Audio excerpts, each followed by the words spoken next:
Good day and welcome to the Middle Georgia Clean Air Now show. I'm your host, Sharice Stevens, and we have an exciting and information-packed show today. For our first segment, we have Middle Georgia Clean Air Coalition Chairman and Houston County Commissioner Ned Sanders, and also the 21st Century Partnership Director, Ron Carvin.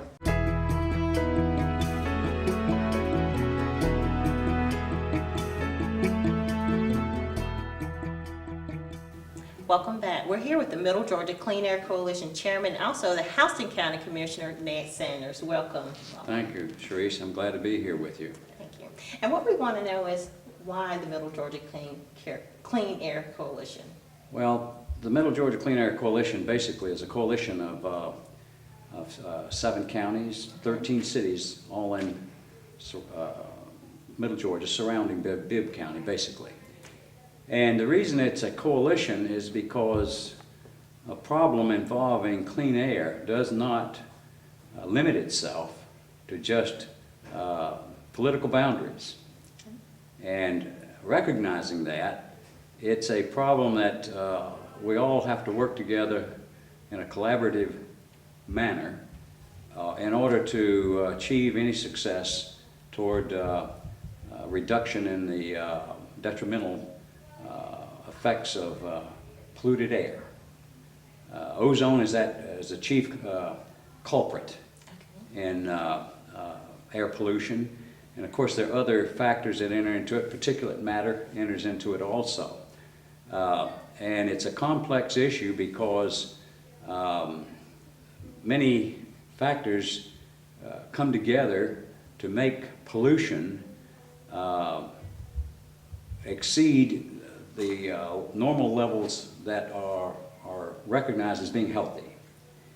Weather plays a big role in it, as well as the products of combustion that are generated by our economic society, with the cars that we drive and the type fuel that we use, for example. The way we generate power, for example. Nuclear power versus fossil fuel power.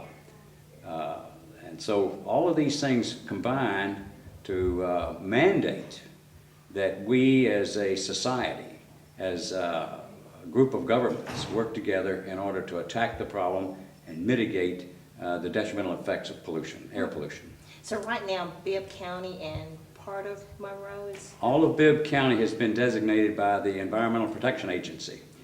Last spring, EPA made that designation after some advance notification, of course, for comments and so forth. And all of Bibb County and a part of Monroe County were designated as being in non-attainment. And a couple of other counties were being considered at that time, but fortunately were not included after presentation of data and so forth that showed that they were not making significant contributions to pollution. However, that does not mean that they're off the hook. It means that since this is a area-wide problem, that it's a problem that has to be attacked area-wide. And so that's why Houston County and the other counties, Twiggs County, Peach County, Crawford County, etc., that's why we're all in this effort to fight pollution, air pollution, and to help mitigate those pollutants that are causing the exceedances. If we do that, then we all benefit economically and we all benefit health-wise. So can you tell me about some of the initiatives of the Middle Georgia Clean Air Coalition? Well, we have a number of initiatives that are working now. We have some short-range initiatives as well as some long-range initiatives that are working. And of course, we're doing this in collaboration, not only among ourselves here in Middle Georgia, but also in collaboration with the Georgia Environmental Protection Division, EPD, and also with the federal U.S. EPA, Environmental Protection Agency. Because certainly we want their blessings in what we're doing, because we're trying to achieve clean air that meets the standards that they mandate from a health and health risk point of view. We have truck stop electrification as a short-term initiative that we're working on right now. to reduce the idling of diesel fuel large trucks on the interstate highways. It's being used in other parts of the country at the present time and showing positive results. And so we're looking into that for here in Middle Georgia, and also for funding sources to help fund that. And that incidentally is being headed up by Tim Stewart, who works with the Motor Vehicle Department of the City of Macon.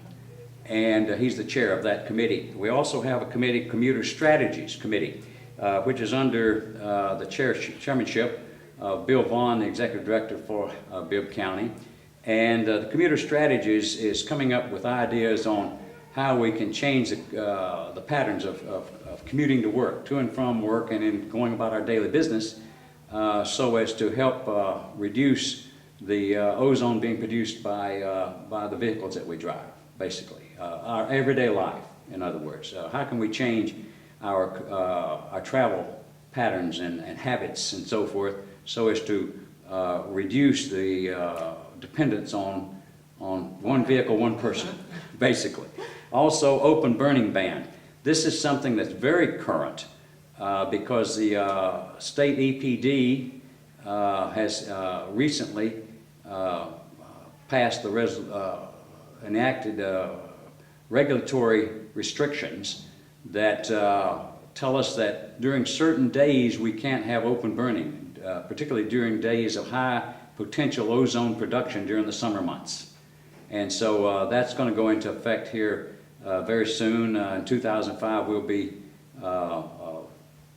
promulgating the adherence to those regulations and so forth, so as to reduce the pollution generated by open burning. It doesn't completely do away with it, because under certain conditions it's okay to do open burning. Agricultural uses, for example, and on other days when the ozone is not a problem, weather-wise, we can have open burning. Then next, alternate fuel vehicles, alternate fuels for vehicles. We're looking into that. That has the potential for paying near-term benefits. Low sulfur diesel, for example, is one. Natural gas would be another. Propane would be another.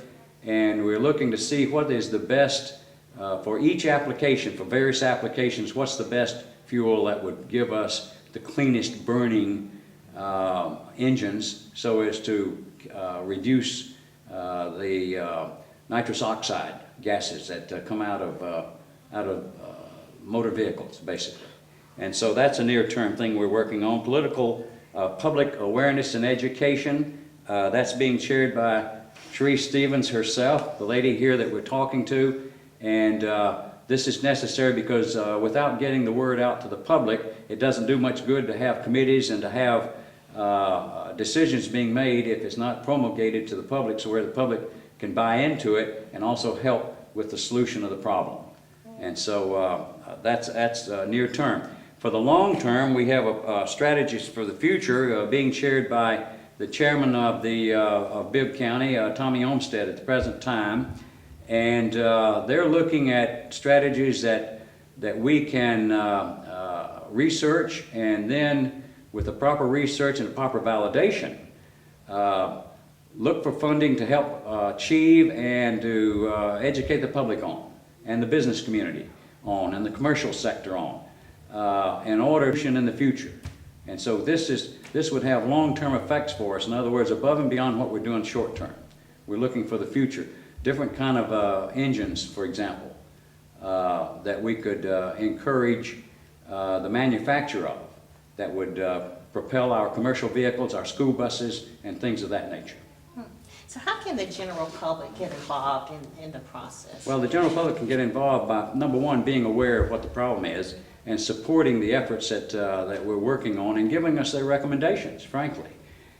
We'd be glad to entertain those recommendations, and they're welcome to come to the Middle Georgia Clean Air Coalition committee meetings, which are publicized, and giving us their input at that time, or through their committee members, through their elected officials, because the elected officials are the ones who are participating, or their designees are the ones who are participating in the Middle Georgia Clean Air Coalition. You have some great information. Well, we appreciate you coming to the Middle Georgia Can Show and sharing this great information. And Thank you. at the end of the show, we'll have some contact information. And thank you so much, sir. Thank you. Thank you. Good luck. In our first segment, we kind of talked about solutions and what we're doing here in the Middle Georgia region for air pollution, but what is air pollution? In the second segment, we're going to show a video, just basis of what is air pollution to keep you informed.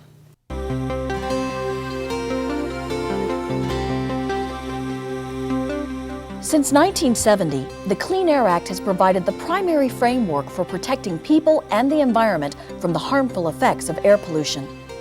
A key component of the Clean Air Act is a requirement that the U.S. Environmental Protection Agency, or EPA, significantly reduce daily, so-called routine emissions of the most potent air pollutants. These are the pollutants that are known or suspected to cause serious health problems, such as cancer or birth defects. The Clean Air Act refers to these pollutants as hazardous air pollutants, but they're also commonly known as toxic air pollutants, or simply air toxics.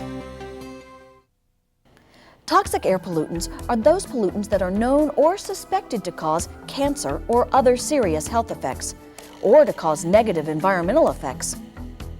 The 1990 Clean Air Act amendments list 188 toxic air pollutants that EPA is required to control. The list of chemicals that are classified as toxic air pollutants includes benzene, which is found in gasoline, perchloroethylene, which comes from some dry cleaning facilities, and methylene chloride, which is used as a solvent and paint stripper by many industries. Dioxin, asbestos, toluene, and metals such as cadmium, mercury, chromium, and lead compounds are also classified as toxic air pollutants. Scientists estimate that millions of tons of toxic pollutants are released into the air each year. Of these, most come from man-made sources, including both mobile sources, such as cars, buses, and trucks, and stationary sources, such as factories, refineries, and power plants. While some air toxics do come from natural sources, such as forest fires, the EPA Air Toxics Program concerns itself with normal, everyday emissions from stationary sources. These emissions make up almost 1/2 of all man-made toxic air emissions. These stationary sources come in two types: major sources and area sources. Major sources are sources that emit either 10 tons per year of any listed toxic air pollutant or 25 tons per year of a mixture of air toxics. Examples of these sources include chemical plants, steel mills, oil refineries, and hazardous waste incinerators. Major sources can produce negative health effects on populations located downwind from them. This is one of the key public health concerns related to these sources. Area sources consist of smaller sources emitting either less than 10 tons of a single air toxic or less than 25 tons of a mixture of air toxics. Area sources include neighborhood dry cleaners and gasoline stations. While these sources don't produce a lot of air toxics, relatively speaking, a large group of them located near each other can produce enough emissions to be a problem, particularly in a heavily populated area. EPA has identified 175 source categories and determined whether each is to be considered a major source or an area source. The 1990 Clean Air Act amendments direct EPA to set standards requiring that all major sources and some area sources that are of particular concern significantly reduce their air toxics emissions. Once they are released, toxic air pollutants can be carried by the wind, away from their sources to other locations. Factors such as weather, the terrain, and the chemical and physical properties of a pollutant determine how far it is carried or transported. In addition, the properties of the pollutant will also determine its concentration as it moves away from the source, the kinds of changes it undergoes, and whether it will degrade, remain airborne, or deposit on land or water. Some pollutants remain airborne and cause air pollution problems far from the pollution source. Other pollutants released into the air can be deposited to land and water through snow or rain.